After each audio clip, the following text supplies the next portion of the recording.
So when we talk about the conditions, when we talk about the supply of goods, there are some implied conditions, means the conditions which need not to be expressly explained, but there are some implied conditions involved in every contract of sale. So let's discuss about all those implied conditions. So the first is condition as to title. Section 14 covers it.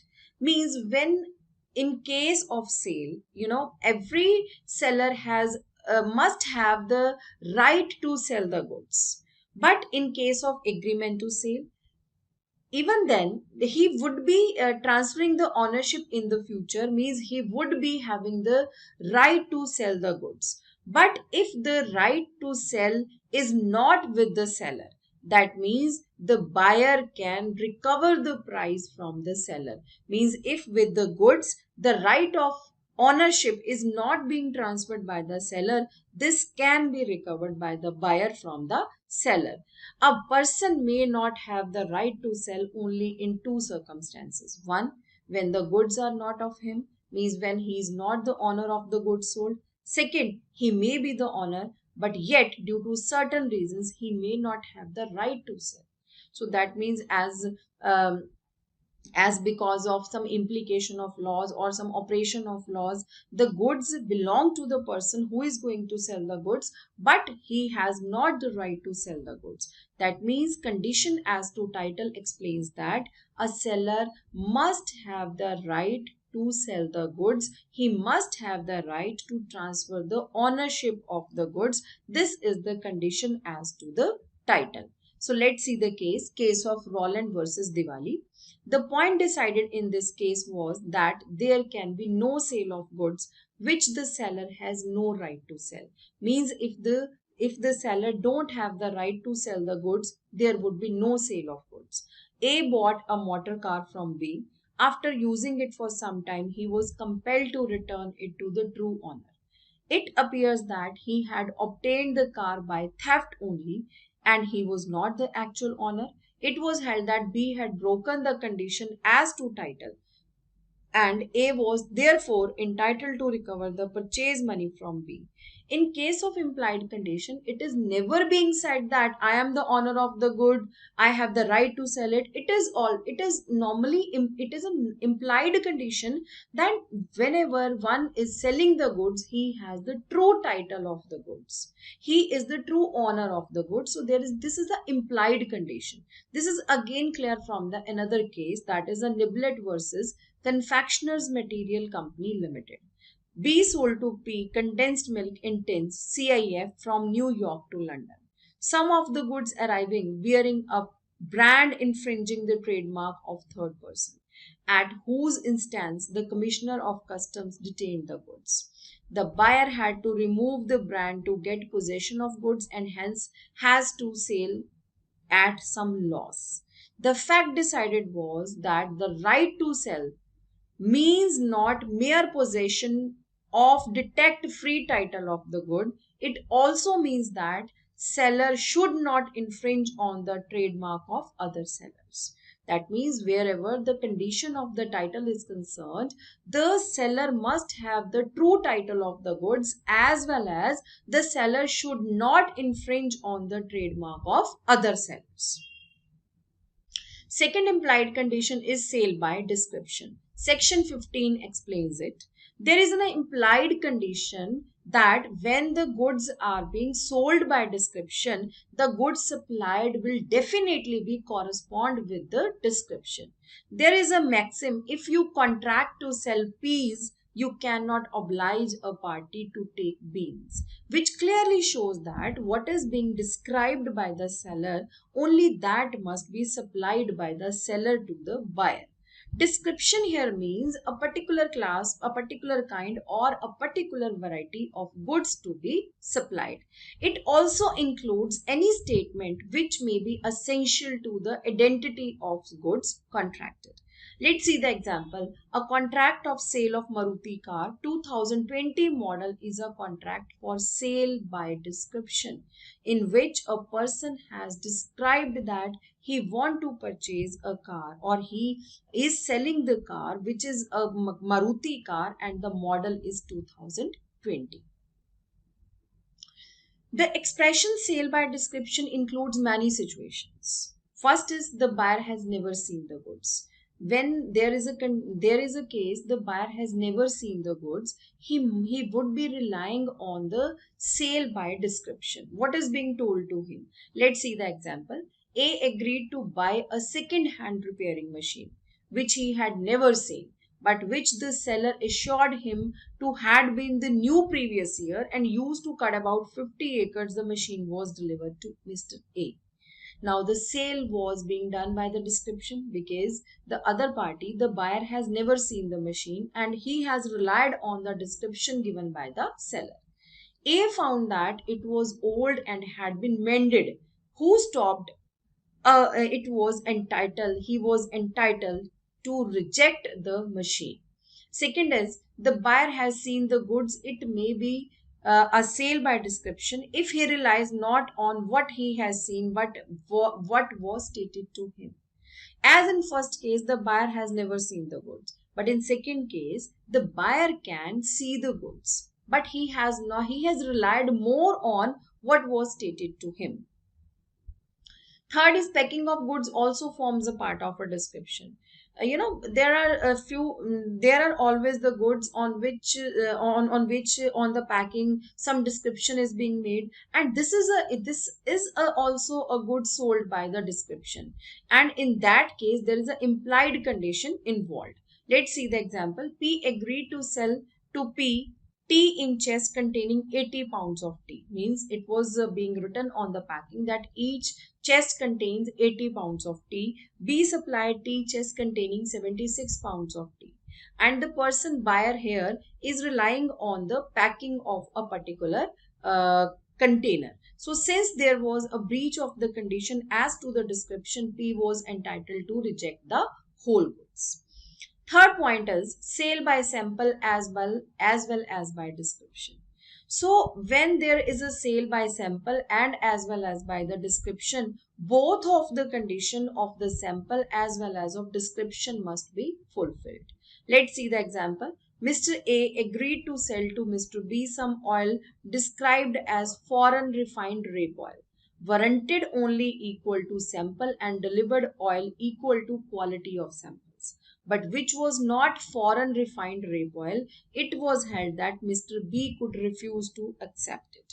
That means the sample was okay, but what was described, it was not present here. So that means where the goods are being sold by sample as well as by description, both of the conditions must be fulfilled. Next, fourth point is condition as to quality or fitness. There is an implied condition on the goods of on the contract of sale regarding the quality or fitness of the goods. Here the quality or fitness means the seller must know the particular purpose of the goods required.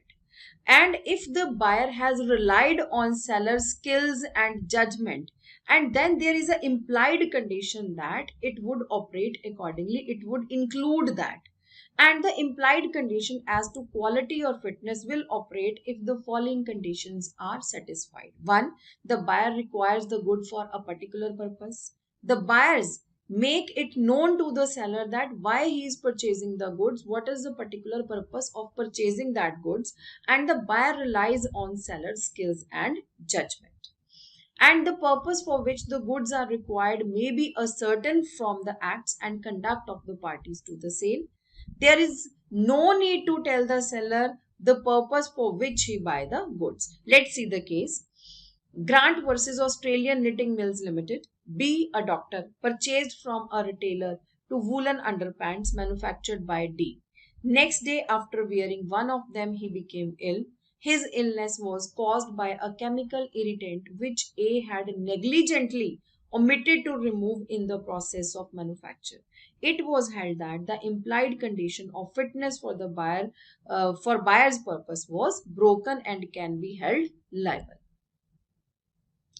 And here again, it is important to mention if a person buying an article for a particular use is suffering from an abnormality, then it must be known to the seller. It must be brought to the knowledge of the seller. But if this is being not done, then the implied condition to fitness would not be applied. Let's see the example.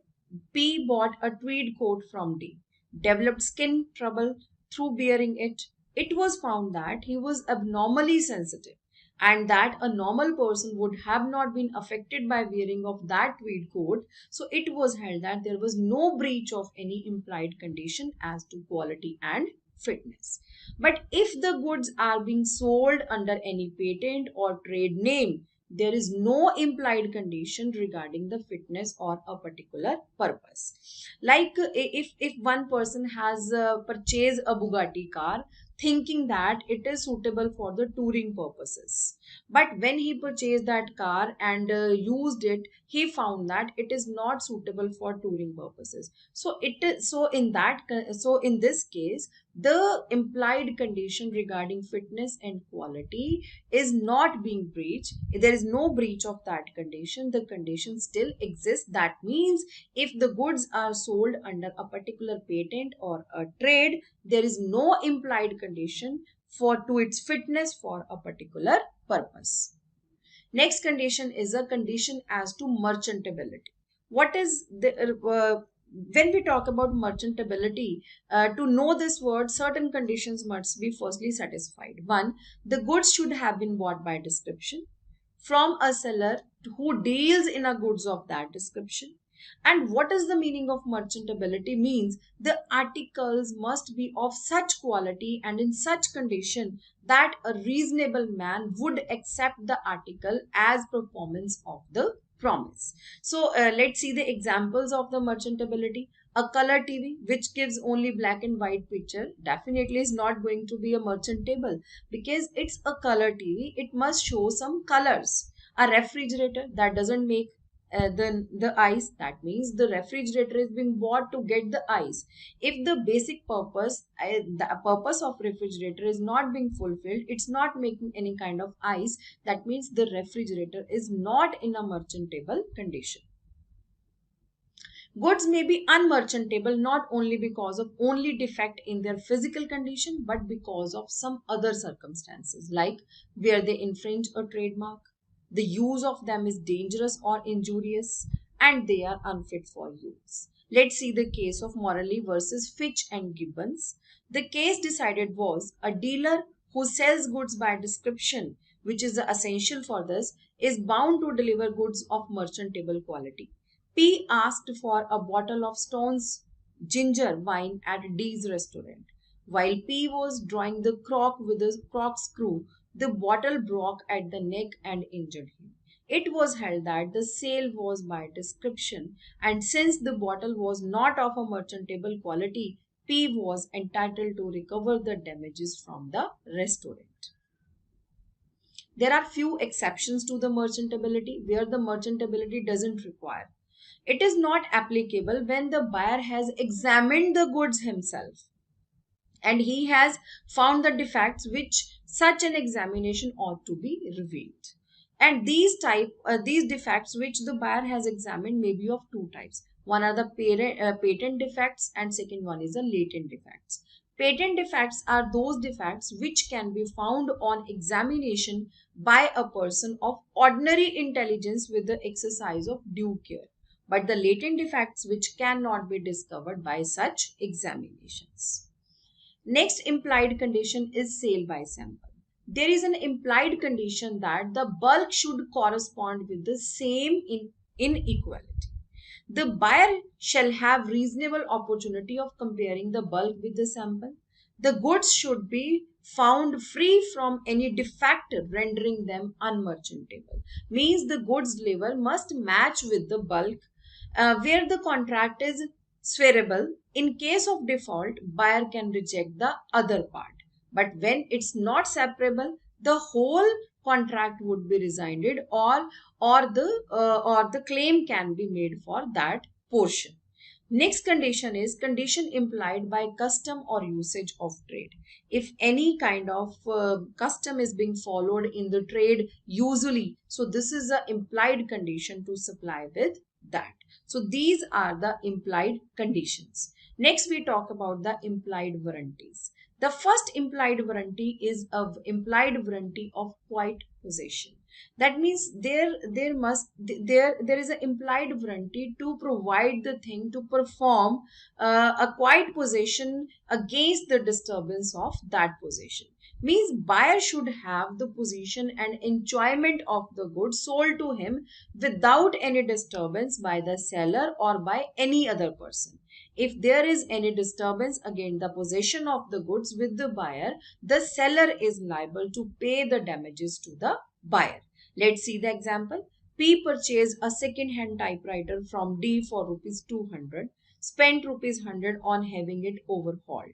Unknown to the parties, the typewriter was a stolen property and P had to return it to the owner. It was held that he was entitled to recover damages from D. Second implied warranty is implied warranty of freedom from encumbrances. There is an implied warranty on the part of the seller that goods are free from any charge or encumbrance. Let's see the example. P pledges his scooter with B for a loan of rupees 1000 and promises him to give its possession the next day. Soon after, he sells his scooter to C, an innocent buyer who doesn't know about the fact of scooter being pledged. C may either ask P to clear the loan himself or to pay it and then file a suit against P for the recovery of the money. Means there should not be any charge on a particular article. Third implied warranty is implied warranty annexed by usage of trade. That means if there is any warranty, implied warranty, which is a usual part of the trade, that must be present